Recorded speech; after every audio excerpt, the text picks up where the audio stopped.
आज टैली का next video start करेंगे। तो उससे पहले आपने इसका पहला वीडियो देखा होगा, उसको पढ़ा होगा तो अच्छी बात है, क्योंकि पहले जब पढ़ोगे तभी आपको आगे वाला वीडियो समझ में आएगा। ठीक है, तो अब आगे यहाँ पे आते हैं। लास्ट टाइम तक हम यहाँ तक पढ़ चुके हैं, ये जो क्लासिफिकेशन ऑफ अकाउंट, ठीक है, खातों के वर्गीकरण।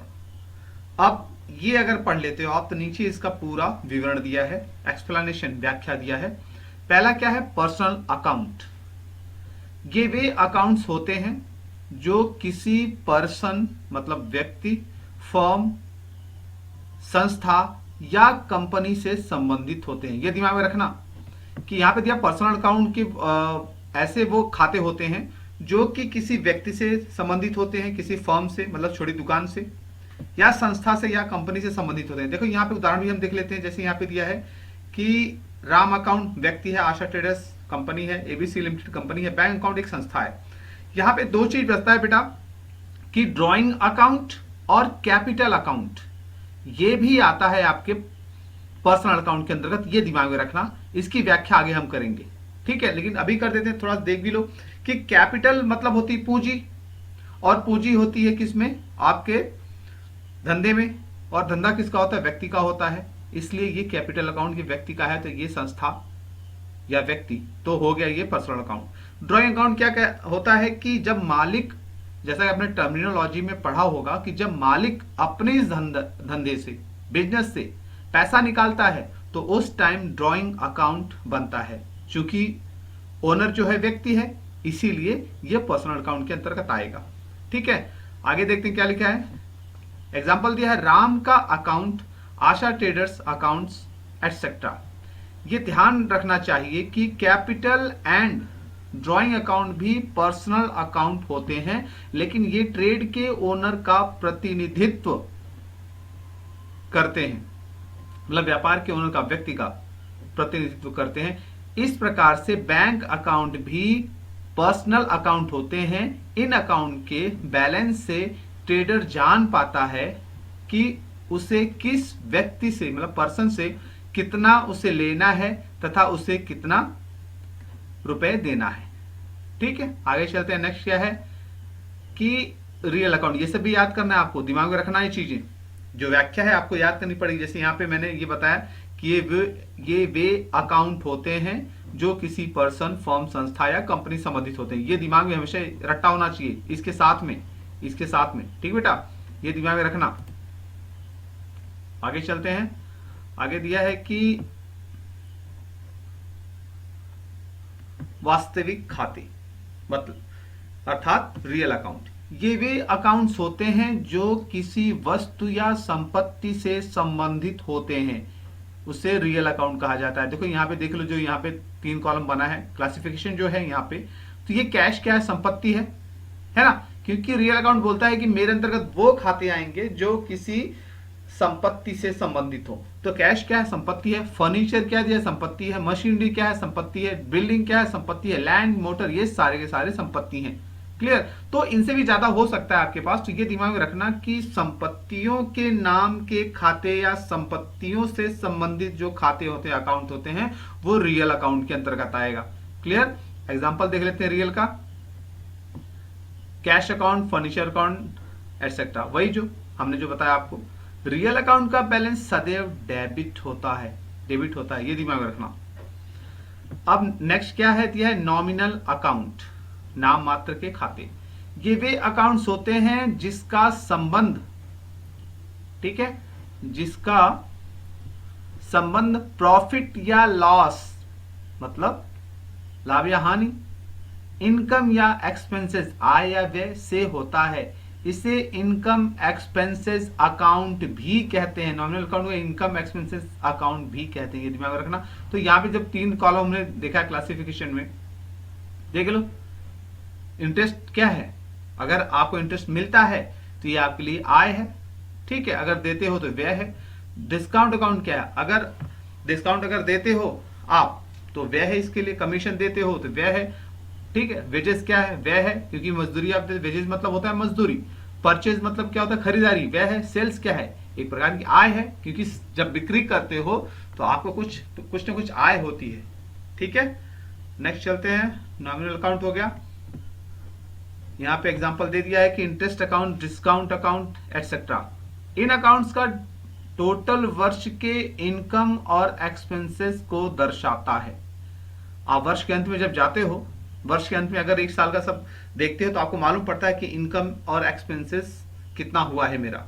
ठीक है, और ईयर एंडिंग में मतलब साल के अंत में इन्हें ट्रेड के प्रॉफिट और लॉस अकाउंट में ट्रांसफर करके क्लोज कर दिया जाता है। ये दिमाग में रखना बेटा। एक बात मैं समझाना चाहता हूं कि किसी भी बिजनेस का जो आकलन होता है सालों के आधार पे होता है, वर्षों के आधार पे होता है, कि एक साल में इस संस्था से हमने या इस बिजनेस से हमने कितना कमाया, ठीक है, कितना लॉस हुआ।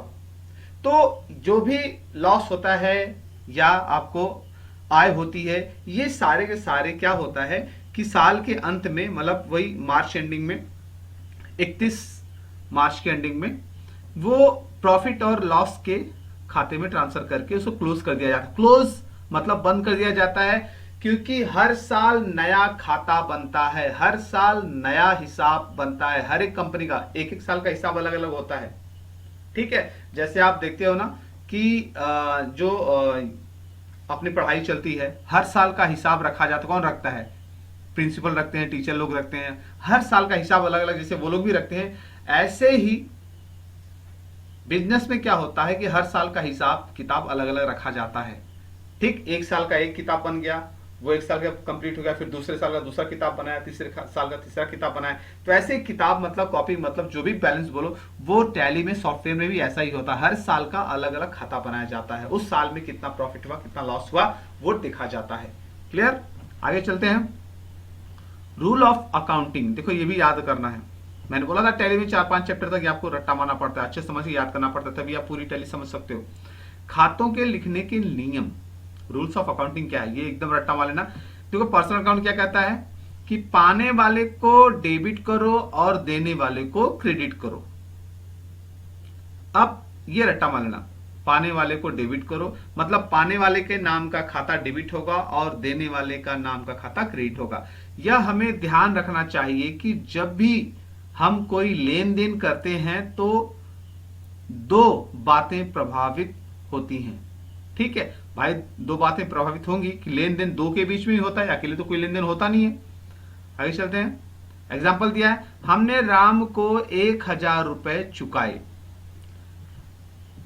अब यहां पर दो अकाउंट प्रभावित होंगे, एक तो राम अकाउंट और दूसरा कैश अकाउंट। ठीक, हमने राम को 1000 रुपए दिए ना, तो एक तो राम का खाता बनेगा, दूसरे कैश। 1000 रुपए दिया तो कैश बनेगा ना, जो कि रियल अकाउंट के अंतर्गत आता है। कौन सा, संपत्ति है तो रियल अकाउंट के अंतर्गत आएगा, आता है। चूंकि राम का अकाउंट पर्सनल अकाउंट है और राम कैश प्राप्त करता है, इसीलिए नियमानुसार उसका अकाउंट डेबिट होगा। तो ये एक बात याद रखना कि अभी ये परेशान मत होना। ठीक है, ये जो एग्जांपल दिया है अभी आपको हो सकता है थोड़ा सा कम समझ में आया, ना समझ में आया तो उसको टेंशन मत लेना। अभी अब क्या करना कि पर्सनल अकाउंट जो यहाँ पे रूल दिया है, पाने वाले को डेबिट करो और देने वाले को क्रेडिट करो, ये पहले रट्टा मार लो। तो ये अब मैं आगे आपको बताऊंगा, आगे वाले चैप्टर में सब समझ में आएगा, एकदम क्लियर हो जाएगा। ठीक है, अभी एग्जाम्पल क्या दिया है, दूसरा दिया है कि हमें कृष्णा से 500 रुपए प्राप्त हुए। यहां भी दो अकाउंट प्रभावित होगा, एक तो कृष्णा का अकाउंट जो कि पर्सनल अकाउंट है क्योंकि नाम का है, और दूसरा कैश अकाउंट है। चूंकि कृष्णा यहां पर देने वाला है इसलिए नियम के अनुसार उसका खाता क्रेडिट होगा। तो ये भी टेंशन मत लेना, बस आप केवल यही याद रखो, पाने वाले को डेबिट करो, देने वाले को क्रेडिट करो। मैं आपको आगे क्लियर करता चलूंगा। अब रियल अकाउंट दिया यहां पे, ये भी बोलता है कि जो वस्तु ट्रेड में आए उससे डेबिट करो और जो वस्तु ट्रेड से जाए उससे क्रेडिट करो। ये रट्टा मार लेना बेटा, ठीक है, ये रट्टा मार लेना। और आगे जो पढ़ा रहा हूं थोड़ा सा समझने की कोशिश करना, नहीं तो आगे पूरा समझ में आएगा आपको, क्योंकि मैं अच्छे अच्छे एग्जाम्पल लूंगा। ये क्या छोटा छोटा दिया तो क्लियर नहीं होगा आपको। ये एग्जाम्पल दे दिया कि पर्सनल अकाउंट के एग्जाम्पल में जैसा कि हमने देखा था कि राम को हमने 1000 रुपए चुकाए, अर्थात कैश बाहर गया, भाई यहां से दिया ना हमने, यहां पर कैश अकाउंट क्रेडिट होगा। इस प्रकार कृष्णा से हमें 5,000 रुपए प्राप्त हुए, अर्थात कैश आया, इसलिए यहां पर कैश अकाउंट डेबिट होगा। पर जब सौदे के दोनों पक्ष रियल अकाउंट होते हैं तो पाने वाला संपत्ति या वस्तु का अकाउंट डेबिट होगा और आने वाले संपत्ति या वस्तु का अकाउंट डेबिट होगा और जाने वाले संपत्ति या वस्तु का अकाउंट क्रेडिट होगा। ठीक है, ये भी आगे क्लियर हो जाएगा, लेकिन ये रट्टा मारना, जो वस्तु ट्रेड में आए तो उसे डेबिट करो और जो वस्तु ट्रेड से जाए उसे क्रेडिट करो, ये बस रट्टा मारना। ठीक है, आगे देखते हैं बेटा। आगे दिया है कि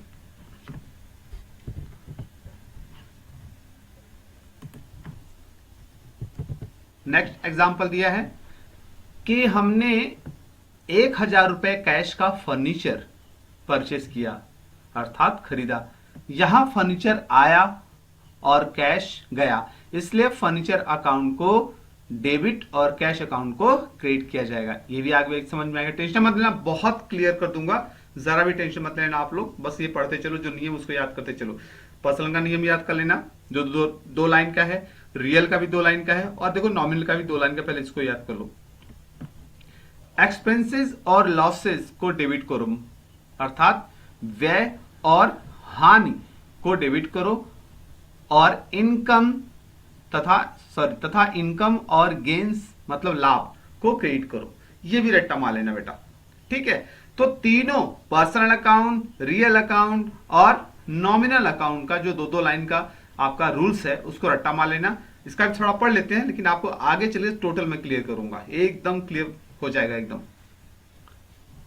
एग्जाम्पल दिया है कि हमने 1,500 रुपए कैश सैलरी चुकाया। यहां पर 2 अकाउंट्स प्रभावित होंगे, एक तो सैलरी अकाउंट जो नॉमिनल अकाउंट है और दूसरा कैश अकाउंट जो रियल अकाउंट है। इसलिए एंट्री करते समय दोनों अकाउंट्स के रूल्स का ध्यान रखा जाएगा। सैलरी चूंकि एक प्रकार का एक्सपेंसेस है, अर्थात व्यय है, और ये नॉमिनल अकाउंट के अंतर्गत आता है, तो जैसा कि नॉमिनल अकाउंट का नियम है, एक्सपेंसेस और लॉसेस को डेबिट करो तो सैलरी अकाउंट डेबिट होगा और कैश अकाउंट रियल अकाउंट के अंतर्गत आता है। और जैसा कि रियल अकाउंट के लिखने का नियम है कि जो वस्तु ट्रेड से जाए उससे क्रेडिट करो, और चूंकि यहां पर कैश गया है तो कैश अकाउंट क्रेडिट हो जाएगा। क्लियर, ये भी आगे एकदम क्लियर हो जाएगा, क्योंकि ये जो है, जो एग्जाम्पल दिया गया है, ये एग्जाम्पल तभी समझ में आएगा जब ये सब कुछ रट्टा मार लोगे, और आगे मैं जब एक एक करके सारे सवाल समझाता जाऊंगा तो पूरा क्लियर होगा। ठीक बेटा, तो बच्चों ये हमने जो पर्सनल अकाउंट के बारे में थोड़ा सा बताया था कि आपको आगे समझ में आएगा, तो ये अब मैं इसकी व्याख्या कर रहा हूं, ध्यान समझना। कि जैसे दिया कि हमने राम को 1,000 रुपए चुकाए। ठीक है, तो ये कैसे इसको सॉल्व करना है मैं आपको दिखाता हूं। अब यहां पे देखो, हमने राम को 1,000 रुपए चुकाए, तो यहां पे 2 खाते बनेंगे, राम अकाउंट और कैश अकाउंट। ठीक है, 2 खाते बनेंगे। अब दोनों खातों का प्रकार क्या है, मतलब ये किस अकाउंट के अंतर्गत आता है, ये आता है पर्सनल अकाउंट के अंतर्गत, क्योंकि ये व्यक्ति है, इसलिए इसका जो ये होगा प्रकार होगा, ये होगा बेटा पर्सनल अकाउंट। ठीक है, अब इसमें क्या दिया है, कैश अकाउंट। कैश अकाउंट चूंकि संपत्ति होता है इसलिए ये आएगा रियल अकाउंट के अंतर्गत, जैसे कि हमने पहले आगे पढ़ा है। ठीक है, अब यहां पे क्या करना है कि अब यहां पे इसका रूल लिखना है पर्सनल अकाउंट का, कि पाने वाले को डेबिट करो तथा देने वाले को क्रेडिट करो। ऐसे रियल अकाउंट का रूल क्या है, जो संपत्ति व्यापार में आए तो डेबिट करो, जो संपत्ति व्यापार से बाहर जाए तो क्रेडिट करो। अब जब हम देखते हैं यहां पे कि पहले इसकी राम अकाउंट देखते हैं, चूंकि राम पाने वाला है, हमने राम को 1,000 रुपए चुकाए तो राम पाने वाला है, तो यहां पे दिया है पाने वाले को डेबिट करो, तो हम लिखेंगे कैसे, नीचे दिया है ऐसे करेंगे, राम अकाउंट DR मतलब डेबिट 1,000 रुपए। ठीक, ये लिख देंगे। अब इसका देखते हैं कैश अकाउंट में क्या करना है, कैश चूंकि संपत्ति है और ये क्या कर रहा है कि संपत्ति आए तो डेबिट करो और जाए तो क्रेडिट करो, मतलब व्यापार से आए तो डेबिट, व्यापार से जाए तो क्रेडिट। तो यहाँ पे हमने राम को चुकाया तो हमने व्यापार से बाहर दिया, पैसा बाहर गया तो इसलिए क्या होगा क्रेडिट। जो संपत्ति व्यापार से बाहर जाए तो क्रेडिट करो। तो यहाँ पे लिखेंगे बेटा कैश अकाउंट CR 1000 रुपए। ठीक है, तो ये पूरा होता है। अगर आप पूछोगे ऐसा ये क्या है, तो ये 9वीं में पढ़ाया जाता है बेटा, कॉमर्स में 9वीं के बच्चों को ये सब समझाया जाता है। तो ये आधार बता रहा हूं मैं, इसी के आधार पर टैली सॉफ्टवेयर काम करता है, ये दिमाग में रखना, क्योंकि ये अकाउंटिंग का आधार है। ये आपको अच्छे से आ जाएगा तो टैली भी समझ में आ जाएगा। ठीक है, तो यहां पे पर्सनल अकाउंट का हमने देख लिया। ठीक है, ये जो था पर्सनल अकाउंट हमने हल कर लिया। ऐसे कृष्णा से 500 रुपए प्राप्त हुए। अब यहां पे ऐसे ही आप इसको हल कर लोगे। ठीक है, अब यहां पे जो हल करोगे कृष्णा से हमें प्राप्त हुए। ठीक है, सेम वही चीज करना है आपको। अब यहां पे दिया है हमने राम को चुकाए, तो यहां पे कृष्णा से प्राप्त हुए। तो यहां पर जो सेकंड एग्जांपल दिया गया है कि हमको कृष्णा से 1000 रुपए प्राप्त हुए, तो यहां पे जस्ट बेटा उल्टा हो जाएगा। यहां पे दो खाते यहां भी बनेंगे, कृष्णा अकाउंट और कैश अकाउंट। ठीक है, कृष्णा अकाउंट और कैश अकाउंट बनेंगे। अब कृष्णा अकाउंट चूंकि नाम है इसलिए पर्सनल अकाउंट के अंतर्गत आएगा। ठीक है, और कैश अकाउंट चूंकि संपत्ति है तो रियल अकाउंट के अंतर्गत आएगा। ठीक है, अब इसका जो रूल है पर्सनल अकाउंट ये बोलता है कि पाने वाले को डेबिट करो और देने वाले को क्रेडिट करो। तो चूंकि कृष्णा क्या है, यहां पे कृष्णा क्या है, देने वाला है, तो ये हो जाएगा देने वाले को क्रेडिट करो। तो यहां पे लिखेंगे कृष्णा अकाउंट CR 1000 रुपीज। ठीक है, क्रेडिट हो गया ये। ठीक है, अब यहां पे दिया है कि रियल अकाउंट के अंतर्गत कि कैश अकाउंट का क्या रूल है, ये कहता है कि जो संपत्ति, रियल अकाउंट क्या रूल है कि जो संपत्ति व्यापार में आए तो डेबिट करो और जो संपत्ति व्यापार से बाहर जाए तो क्रेडिट करो। तो यहाँ पे कैश जो है हमारे पास आ रहा है कि कृष्णा ने हमें दिया है ना, तो ये व्यापार में आ रहा है, तो क्या होगा बेटा, जो संपत्ति व्यापार में आए तो डेबिट करो। तो यहाँ पे हम लिखेंगे कैश अकाउंट DR 1000। अच्छा, लिखने का नियम ऐसा होता है, 9वीं में बताया जाता है ये, कि जब स्टार्टिंग में लिखते हैं जो डेबिट होता है वो पहले लिखा जाता है और थोड़ी सी जगह छोड़ा जाता है क्रेडिट लिखने के लिए, जगह छोड़ के फिर जो क्रेडिट होता है जो पक्ष उसको यहाँ पे लिखा जाता है। ऐसे इस तरीके से पूरा होता है ये। क्लियर? तो यहां पे पर्सनल अकाउंट आपका हो गया। ठीक है, अब जो यहां पे आपका पर्सनल अकाउंट पूरा हो गया, एग्जांपल जो दिया था ये पर्सनल अकाउंट का बेटा। ठीक,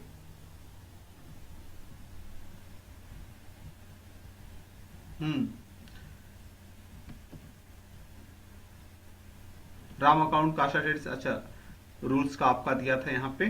हाँ, तो ये जो पर्सनल अकाउंट है, rules of accounting, rule of accounting, यहाँ पे जो दूसरा था ये पूरा हो गया। अब रियल अकाउंट क्या बोलता है कि जो वस्तु, अच्छा इसका एग्जांपल हम देखते हैं कि हमने 1000 रुपए कैश का फर्नीचर परचेस किया, खरीदा। ठीक है, तो यहां पे क्या होगा, यहां पे एक फर्नीचर अकाउंट बनेगा और दूसरा कैश अकाउंट। इसको मैं दिखा देता हूं आप लोगों को, फर्नीचर अकाउंट और कैश अकाउंट। तो यहां पर हमने 1000 रुपए का फर्नीचर खरीदा। ठीक है, तो यहां पे एक तो बनेगा फर्नीचर अकाउंट और दूसरा बनेगा कैश, क्योंकि नगद खरीदा है। नगद कैसे मालूम पड़ेगा नगद है, क्योंकि 1000 रुपए का उधार कैसे, उधार भी हो सकता है नगद भी हो सकता है, लेकिन टैली में दिया गया है कि पढ़ते टाइम जब यहां पे जिससे हमने खरीदा है वहां पे नगद का वर्णन नहीं है या जिससे हमने खरीदा है उसका भी नाम नहीं है, तो इसका मतलब होता है कि ये नगद वर्णन है, मतलब नगद खरीदा गया है। भाई उधार तभी खरीदेंगे जब हमें जरूरत होगी, और दूसरी बात उधार जिससे हम खरीदते हैं उस व्यक्ति का नाम जरूर होगा या कंपनी का नाम जरूर होगा, ये मान के चलना पड़ता है। ये दिमाग में रखना कि इसको हम नगद मानेंगे। तो यहाँ पे फर्नीचर अकाउंट और कैश अकाउंट, फर्नीचर अकाउंट भी संपत्ति के अंदर, कैश भी संपत्ति के अंदर आता है, क्योंकि रियल अकाउंट दोनों है, दोनों संपत्ति रियल अकाउंट के अंतर्गत आएंगे। तो यहाँ पे दिया है कि पाने वाले को डेबिट करो, देने वाले को क्रेडिट करो। ठीक है, अब आगे दोनों रियल के अंतर्गत है, पाने वाले को डेबिट करो, देने वाले को क्रेडिट करो। तो यहां पे हमने 1000 रुपए का फर्नीचर खरीदा। ठीक है, अब यहां पे जो है हमें अलग करना पड़ेगा। दोनों का रूल सेम है, जो संपत्ति व्यापार में आए तो डेबिट करो और जो संपत्ति व्यापार से बाहर जाए तो क्रेडिट करो। तो यहां पे हमने 1000 रुपए का फर्नीचर खरीदा है। ठीक है, तो चूंकि फर्नीचर आया है इसलिए क्या होगा, डेबिट होगा, इसलिए मैंने लिख दिया फर्नीचर अकाउंट डेबिट 1000 रुपए। और नेक्स्ट क्या है, जो संपत्ति व्यापार से बाहर जाए तो क्रेडिट करो। तो चूंकि ये पैसा दे के हमने फर्नीचर खरीदा है और ये कैश बाहर जा रहा है, इसलिए क्या होगा, क्रेडिट हो जाएगा, कैश अकाउंट क्रेडिट 1000 रुपीज। ठीक है, तो ये दिमाग में रखना बेटा, ये रियल अकाउंट तक हमने पूरा कर दिया है। ठीक है, तो नेक्स्ट वीडियो में हम नॉमिनल अकाउंट को डिस्कस करेंगे। जो जो आपको वीडियो में बताया जा रहा है उसको याद कर लेना। ठीक है, और जो ट्रांजैक्शन है, सवाल है जो मैं आपको समझा रहा हूं उसको बाकायदा अच्छे से समझना, क्योंकि आगे आपको टोटल यही सब कार्य करने हैं। ठीक है, तो आपको अच्छे से ध्यान से सुनना होगा, एक बार नहीं कम से कम 3-4 बार वीडियो देखना, आपको प्रॉपर समझ में आ जाएगा। ये हमेशा दिमाग में रखना बेटा। ठीक है, चलो चलते हैं, अभी स्टॉप करते हैं इसको।